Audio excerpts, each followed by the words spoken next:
Bonsoir à toutes et tous et bonsoir Thomas Wiesel. Bonsoir Jérémy, bonsoir Valentin. Bonsoir Thomas, bonsoir Jérémy. Bonsoir Valentin. Thomas, vous êtes humoriste, ça on le savait. Vous reprenez en ce moment votre tournée qui a été interrompue ce printemps. Vous êtes là ce soir à Cossonay, c'est juste. Au théâtre du Pré-aux-Moines, ouais. Ça vous avait manqué? Ouais, quand même. C'est un peu. Pendant 6 mois, on a pu faire d'autres trucs que notre métier. Et puis là, on nous laisse refaire notre métier dans des circonstances un peu bizarres, mais c'est mieux que rien. Ouais. Est-ce que vous l'avez adapté aux actualités récentes? Un petit peu. Le but, c'est pas de parler de ça parce que j'ai l'impression qu'on en a un peu soupé. Et moi, pendant le Covid, j'en ai beaucoup parlé sur les réseaux. J'ai fait beaucoup de vidéos, beaucoup de blagues, beaucoup de tweets, beaucoup de tout. Donc je pense que j'ai à peu près 2h30 de blagues là-dessus sur Internet. Donc j'ai l'impression d'avoir dit la majorité de ce que j'ai à dire. Mon spectacle, je l'aimais bien tel qu'il était. Après, il y a des adaptations parce que forcément, ce qui s'est passé pendant 6 mois, ça a un impact un peu sur nos vies en général. Mais non, c'est pas un spectacle sur le Covid du tout. Pour raconter ce que vous avez fait durant cette période, cloîtré chez vous, à regarder les points de presse du Conseil fédéral et faire ses vidéos sur les réseaux sociaux, vous en étiez l'un des commentateurs vedettes de ces points de presse. Mais c'était assez marrant parce qu'en fait, ça rythmait un peu la vie de tout le monde. Et en tant qu'humoriste, on est toujours un peu en train de chercher quelles sont les choses que les gens ont en commun. Moi, je commente souvent les grands matchs de sport, les Jeux Olympiques, tout ça, parce que c'est les rares événements qui nous rassemblent. Et là, pour la première fois de nos vies, les conférences de presse du Conseil fédéral, c'était devenu un rendez-vous qui rassemblait les gens. Donc j'ai réalisé que si je commentais ça, ça intéressait le monde. Et puis c'était assez drôle. J'ai même eu écho qu'au Palais fédéral, certains, après la conférence, allaient voir ce que j'avais dit directement. Ça me faisait plutôt rire, ça. Le Conseil fédéral lui-même regardait vos blagues? Ceux qui parlent français, donc ceux qui parlent français qui ont de l'humour. Donc je pense qu'on a éliminé 6 personnes là, déjà. Mais ils allaient montrer quand même à leurs collègues, non? Ouais, j'ai eu écho que ça circulait un peu dans les travées à Berne, mais bon, même en termes d'humour, on a un Rusty Graben assez puissant, donc ça reste du côté roman. Quoi. Qu'est-ce qui vous a marqué durant ces points presse? Mais je suis presque devenu, je résiste assez bien à ça en général, mais là je suis presque devenu un peu patriote. J'avais l'impression qu'on faisait mieux que les autres, et c'est rare que je me dise ça, mais il y avait un espèce de sentiment de proximité qui était assez drôle parce que c'était assez simple la façon de communiquer. On sentait presque de l'honnêteté, je dis presque parce que ça reste des politiciens, mais il y avait un truc qui était assez efficace, je trouvais, surtout quand on comparait avec l'exemple le plus proche de nous, qui est la France. Je trouve qu'il y avait une vraie différence dans la façon de communiquer, la proximité avec les gens, et puis quelque part l'efficacité des mesures. Donc ça, c'est rare que je le sente, mais j'étais là, ouais, on s'en sort pas trop mal. Il y avait une forme de bienveillance quand même dans vos moqueries, un côté un peu fou du roi, assez proche du pouvoir. Ouais, sur le coup, moi, disons que je connais rien à tout ça et j'avais pas l'impression que c'était le moment où il fallait tout remettre en cause sans savoir ce qui se passait. Peut-être que des critiques plus acerbes, il faudra les faire à tête plus reposée, puis avec plus de recul, plus d'éléments. Mais là, quand il disait de faire un truc, je me suis moqué de pas mal de trucs, comme les mesures d'accompagnement à l'économie. Je trouvais que parfois on sentait un peu que c'était peut-être pas l'intérêt de la population qui était mis en premier à certains moments, mais c'est vrai que j'ai pas été le plus rebelle que j'ai été dans ma carrière dans cette période, mais je pense que c'est la période qui ne s'y prêtait pas forcément là. Alain Berset est devenu un ami? Non, non. Non, pas du tout. Je l'ai vu 3 fois dans ma vie, ce monsieur, dont une fois depuis la fin du confinement, mais c'est quelqu'un dont je trouve qu'il a beaucoup d'autodérision, et pour les politiciens, c'est une des qualités qui me plaît le plus, parce que quand je me fous de la gueule et que je vois que la personne rit, pas juste parce qu'il y a des caméras, mais rit parce qu'elle est capable de rire de soi-même, en général, ça marque des points. Qui c'est qui fait semblant de rire? En Valais, on en a eu quelques-uns. Parfois, quand ils sentaient que la caméra était sur un gros plan, ils riaient à gorge déployée, et puis on savait que Pas de nom. Par derrière, on voit tous de qui je parle, je crois. Vous êtes un homme de gauche, Thomas Wiesel, vous en jouez beaucoup, certains vous le reprochent d'ailleurs, vous l'assumez pleinement. Ça sert à rien de mentir, quoi. Mes opinions sont plus à gauche, mes valeurs sont plus à gauche, et donc je l'assume. J'essaye d'être objectif face aux personnes qui ont les mêmes idées que moi aussi, mais je ne vais pas renier mes idées à moi juste pour faire une espèce de neutralité feinte. Ça, c'est très dur à faire en tant que journaliste. En tant qu'humoriste, on n'est pas obligé, donc je ne vais pas me forcer. Mais vous pourriez ne pas faire de l'humour sur des questions politiques. Tout est politique, non? Enfin, je vois pas comment on pourrait parler de la vie de tous les jours, comment on pourrait Le comique de situation. Oui, mimer des chutes, je suis excellent là-dedans. Non, moi Vous pouvez mimer une chute. Ah non, mince. Je fais ce que je sais faire, et puis ce que je sais faire, c'est me moquer de l'actualité, de moquer de moi-même, moquer des travers, et très souvent, ça devient politique. Y a pas que... Si vous venez voir ce spectacle-là, il parle très peu de politique, par exemple, parce qu'il parle beaucoup de moi. Mais quand je parle d'actualité, c'est rare qu'il y ait de l'actu qui ne soit pas politique. Pierre Naftul, l'un de vos mentors, dit que les politiciens de gauche sont moins drôles que ceux de droite. Vous confirmez?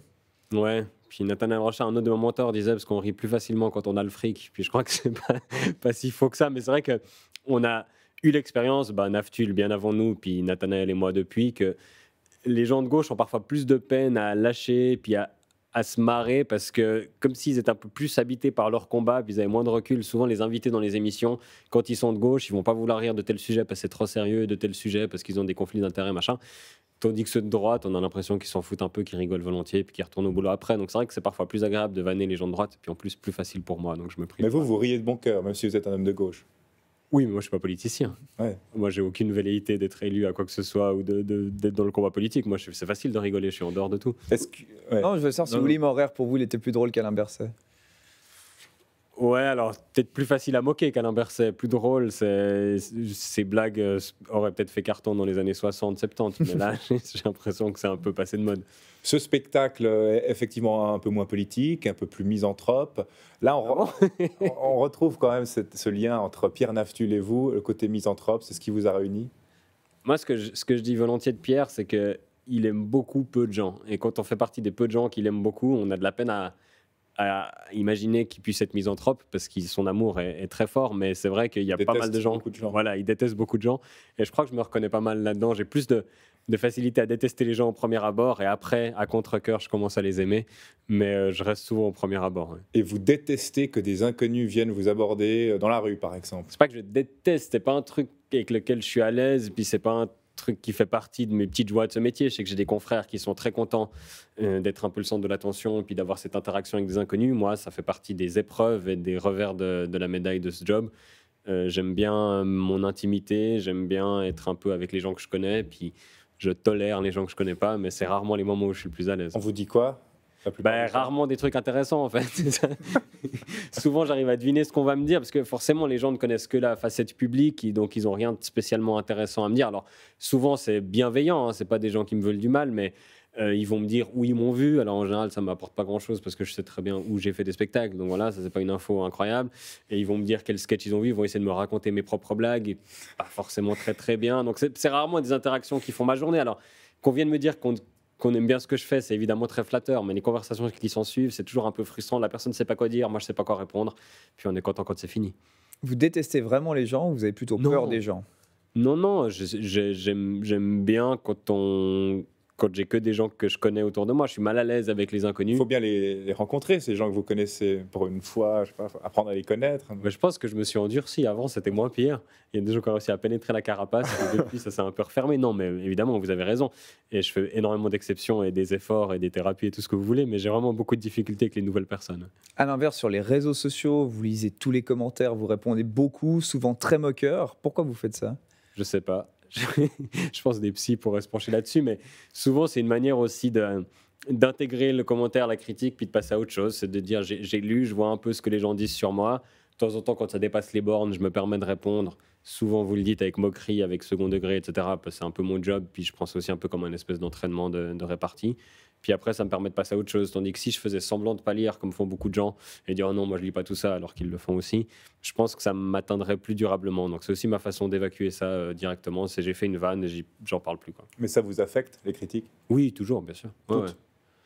Certaines plus que d'autres, puis certaines masses de critiques plus que d'autres. Et je pense que quand on s'y attend, ça nous affecte moins que parfois on fait un truc où on ne s'entend pas être critiqué, et puis ça arrive par surprise. Et là, la vulnérabilité est plus grande. Mais oui, il y a toujours une part de douleur là-dedans. Je pense que de par le métier qu'on fait aussi, on n'a pas vraiment de limite entre les critiques et soi-même. C'est-à-dire qu'on ne joue pas de personnage, on ne représente pas autre chose que soi-même. Donc quand les gens critiquent, ils nous critiquent nous. C'est pas j'ai pas aimé ton film, j'ai pas aimé tel rôle, c'est je t'aime pas toi t'es pas drôle, toi t'es invendu, toi t'es truc. Et puis du coup forcément on le prend un peu directement pour soi. Mais avec le temps, je crois que j'ai appris aussi à garder un peu de distance avec ça. J'ai l'impression que c'est quand même une minorité qu'on entend. À la fois les gens qui nous disent que c'est bien, c'est une minorité, et les gens qui nous disent que c'est de la merde, excusez mon français, mais en général c'est bien pire que ça.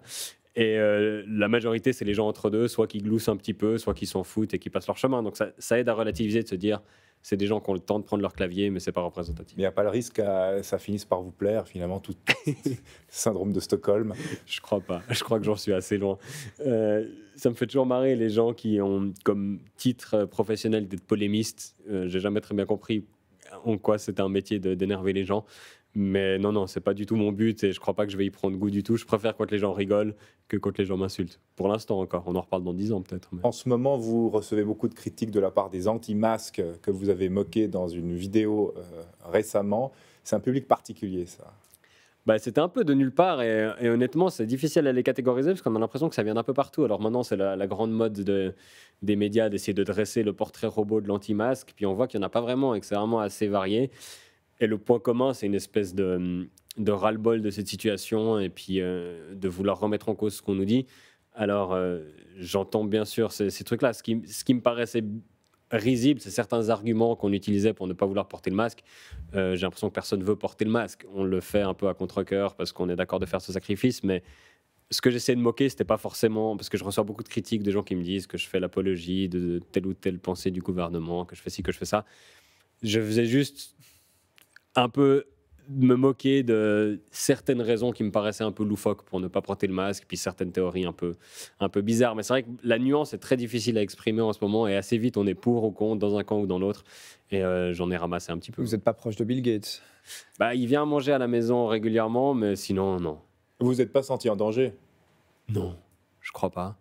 C'est pas un public très méchant?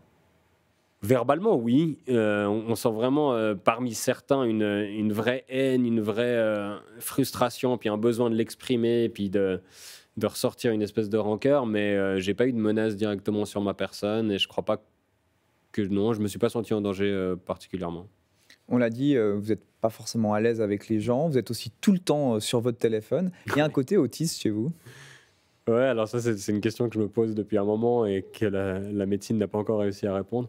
Je crois que l'autisme est un spectre, hein, donc il y a des caractéristiques que je possède sans doute, des caractéristiques que je possède pas.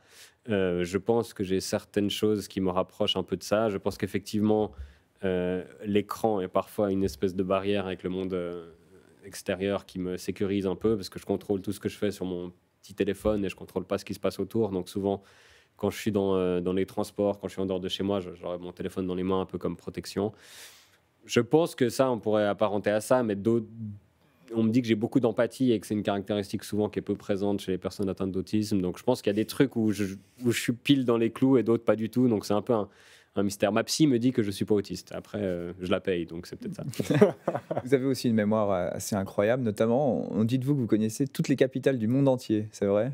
Ouais, alors de temps en temps, j'arrête de m'exercer, puis j'oublie un peu l'Océanie, puis les Caraïbes, mais de façon générale, ouais, j'aime bien les quiz de culture générale, le sport, la géographie, tout ça. Ça sert absolument à rien, mais ça me détend un peu, donc oui, j'exerce souvent. Île Marshall? Honiara? Non. C'est les îles Salomon, ça? Je ne sais pas. Paliki, ouais, c'est ça c'est le... Delap Ouliga d'Arit? Non. Vous me contredisez sur mon propre quiz. Ouais, je crois. Il C'est marche. Wikipédia qui dit ça? Ouais, je crois. Je vais aller vérifier pendant le... Bhoutan? Le Bhoutan. Le Bhoutan, c'est Team Fou. Ouais, juste.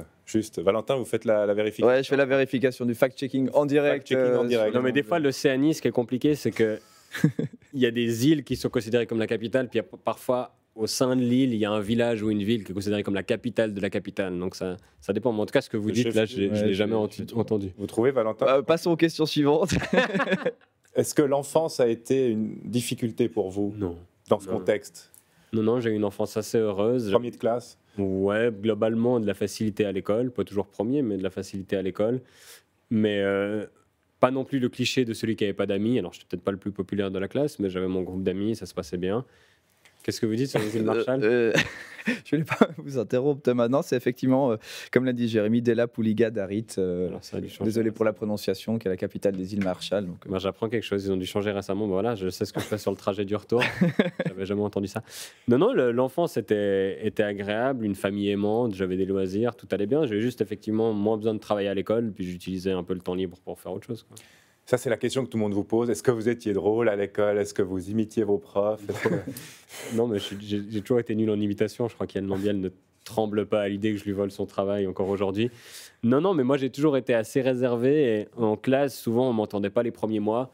Puis après 6 mois, j'avais de temps en temps une répartie qui faisait rire les gens. Puis j'étais content. Mais ce n'était pas le côté clown. Je monte sur la table, je vais distraire mes camarades. Ce n'était pas du tout moi. Non, j'étais plutôt discret. Mais même en privé, même en famille, ça a plutôt surpris les gens que je veuille faire ce métier.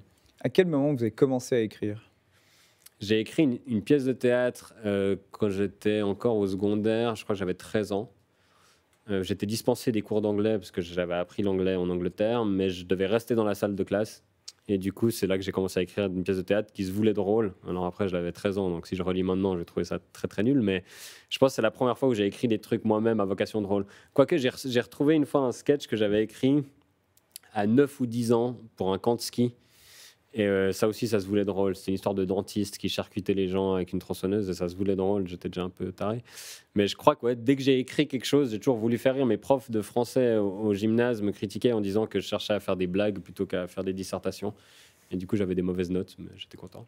Alors, vous avez quand même eu un vrai métier avant celui d'humoriste. Très peu, très peu. Vous étiez comptable à Genève. Ouais.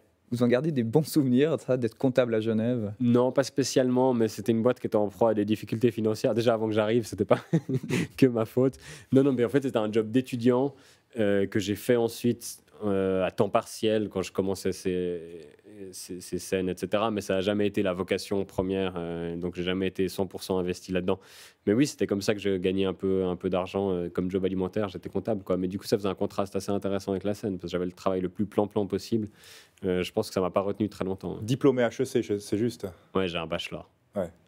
Donc j'ai fait le mi-chemin. Il y avait Très quand même... lausannois, ça. Non, mais il y avait quand même cette envie de, je sais pas, d'aller dans frayer avec le commerce. Il y a eu, mais avant les études. Mais après, c'était un peu par élimination. Puis parce que je savais pas quoi faire, j'ai fait des études qui me fermaient le moins de portes. C'était un peu ça la réflexion. Je me dis, si je fais 3 ans HEC, je peux encore attendre 3 ans avant de choisir mon métier. Mais assez vite, pendant HEC, j'ai réalisé que les jobs que ça m'ouvrait, c'était pas... Et le grand saut, ensuite. Ouais. Comment c'est venu? J'ai fait un échange aux États-Unis pour ma 3e année d'HEC. C'est là que j'ai réalisé qu'en fait, si on enlevait tous les côtés cool de l'Uni, qui étaient les potes, qui était le fait que le campus au bord du lac à Lausanne est quand même très sympathique, et tous ces trucs-là annexes, les cours me plaisaient pas tellement. Et donc j'ai commencé à brainstormer. J'ai hésité à faire du journalisme sportif. Et vous en avez fait un petit peu chez nous À la l'année Lever dernière, Cup, pendant la Du Lever coup, Cup. Ça m'a permis de vivre ça un petit peu, mais c'était un peu ça les deux trucs. J'ai fait un espèce de demi-stage chez Vigous où j'ai réalisé que le journalisme c'était pas fait pour moi, pas du tout la patience pour ça et la déontologie. Et après j'ai commencé à écrire. J'ai fait une première scène où j'ai invité mes proches, j'ai fait une vidéo de cette scène, j'ai essayé de trouver des contacts ensuite. Et j'en ai pas vraiment trouvé. C'est un peu Jonas Schneider que je connaissais déjà qui a relayé mes trucs un peu plus loin. Puis après des premières parties, un concours universitaire. Nathanaël Rocha, avec qui j'ai commencé à collaborer, puis après Pierre Naftul, puis après ça allait assez vite en fait. J'ai eu beaucoup de chance. Genève, cette transition, c'était aussi une période un peu douloureuse pour vous, hein, parce que vous avez perdu votre maman. Quand vous étiez à Genève, c'est juste? Non, alors j'ai appris quand j'étais à mon job de comptable, et c'est là que j'ai reçu le téléphone avec le diagnostic de ma mère. Donc c'est vrai que c'est con, mais on associe forcément les lieux, les endroits à ce qu'on faisait à ce moment-là. Et puis j'ai le souvenir d'être dans mon bureau au téléphone, puis d'avoir mon petit monde tout parfait qui s'effondre. Donc ça colore un peu le souvenir, ouais, c'est sûr. Vous étiez proche? Oui. Ouais.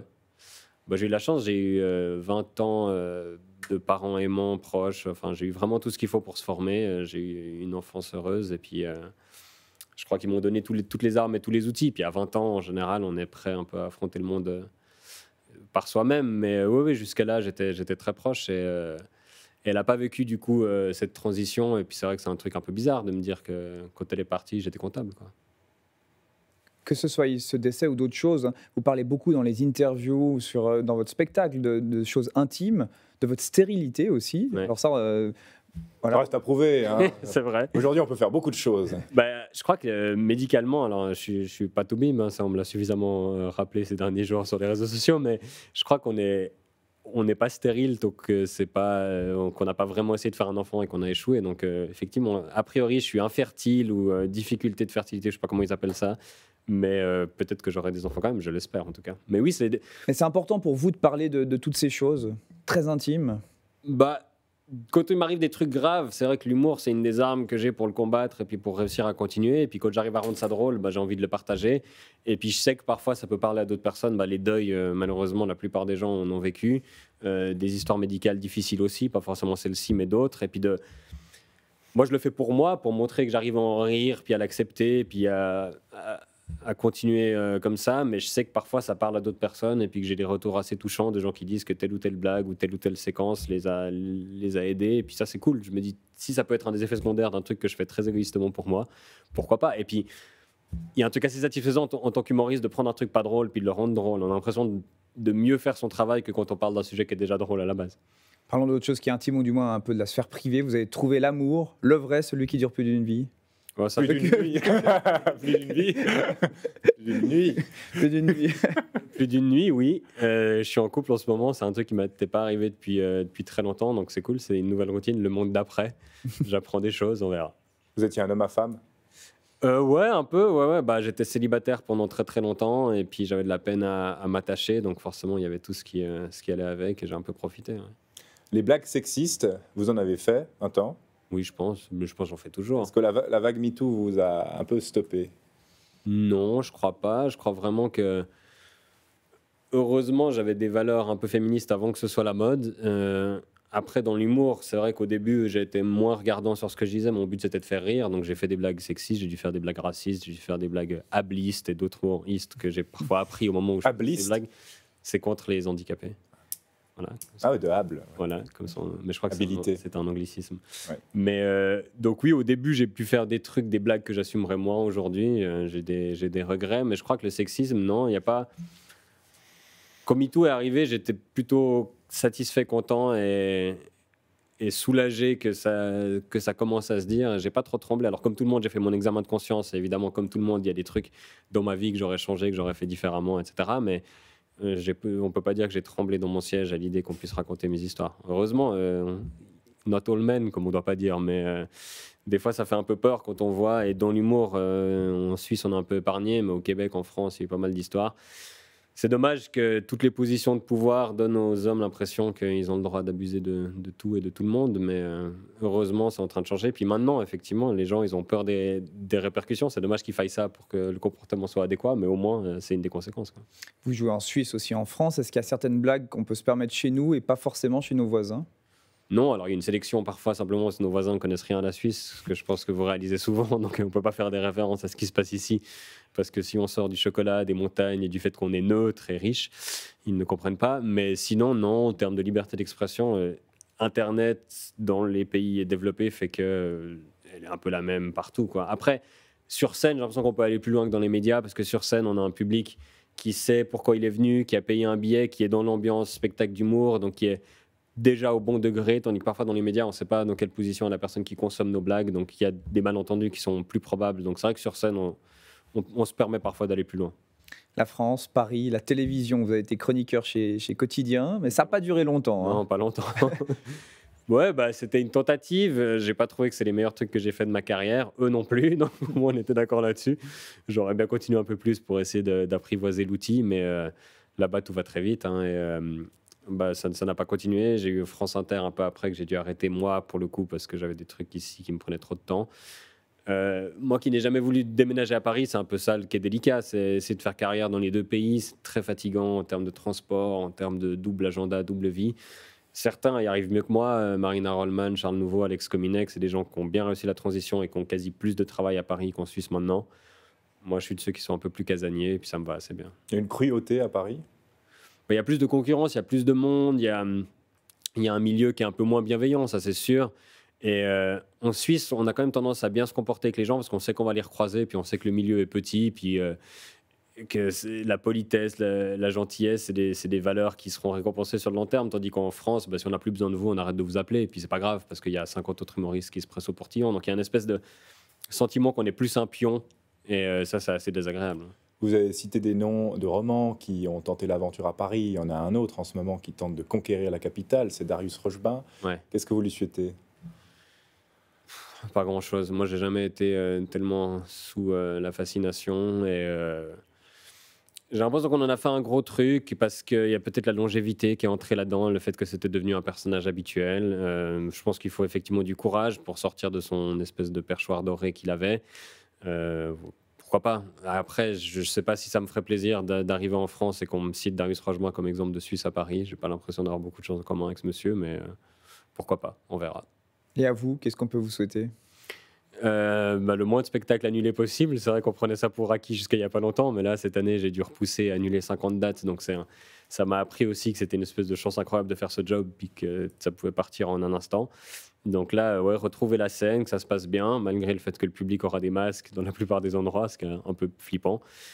Et puis que ça continue le plus longtemps possible, que je me lasse pas et que le public se lasse encore moins. Ce serait pas mal déjà. Et puis de réussir avec votre entreprise, hein, vous avez lancé une société de production.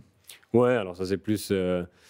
C'était le plus simple pour s'occuper des spectacles, et avec mon associé Sébastien Cortési, c'est juste un peu de l'administratif. Mais oui, ce serait bien qu'elle fasse pas faillite, parce que ça voudrait dire que ça ferait la deuxième boîte où je bosse qui fait faillite. Je commencerais à être un peu un mouton noir. Mais quand même, c'est une aventure entrepreneuriale. Non. Bah si, quand même. Vous produisez des spectacles, etc. Il y a une forme d'ambition. C'est pas Moi, juste.